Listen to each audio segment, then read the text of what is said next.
كنت تعرف ان الاطلاق الرسمي لشبكة ال 5G خلاص هيبقى قبل العيد؟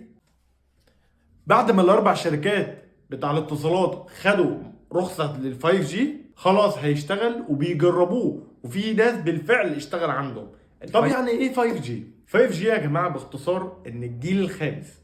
الجيل الاول اللي هو اتصال فقط، والجيل الثاني كان اتصال ورسائل، الجيل الثالث كان عبارة عن اتصال ورسائل وانترنت بس بطيء، ودي كانت حاجة حلوة في وقتها طبعا.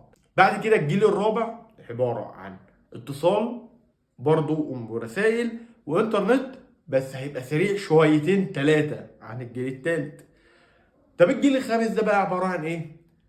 كل اللي احنا قلناه برضو، بس النت هيبقى سريع بطريقة جامدة جدا، ويكاد يكون 10 أضعاف الفور جي. دي سرعة مهولة جدا. سامعك اللي بتقول النت هيخلص بسرعة، ماشي أنا معاك في دي، بس أنت هتتميز إن أنت لما تيجي تلعب ألعاب أونلاين مفيش بقى يبقى لاج ولا تقطيعة ولا اقفلوا النت ولا أي حاجة من الكلام ده. لا، النت هيبقى سريع جدا. لو أنت عاوز تعمل تحديث للتليفون، عايز تنزل حاجة أنت عايزها، عايز ترفع فيديوهات، أي حاجة، الكلام ده هيبقى سريع جدا يا جماعة.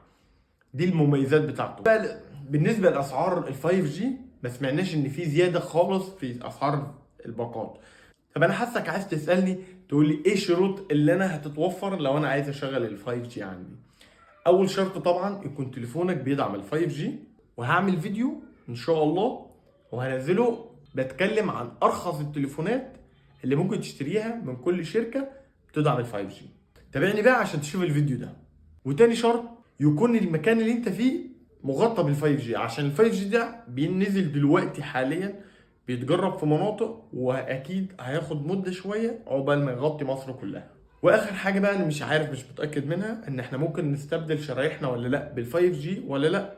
دي مش متاكد منها، زي ما حصل قبل كده في ال 4G في 2017. لسه مش عارفين. لو في حد عنده معلومه يكتب لي في الكومنتات. وانا كده بقى خلصت كلامي، وما تنساش بقى تصلي على النبي. سلام.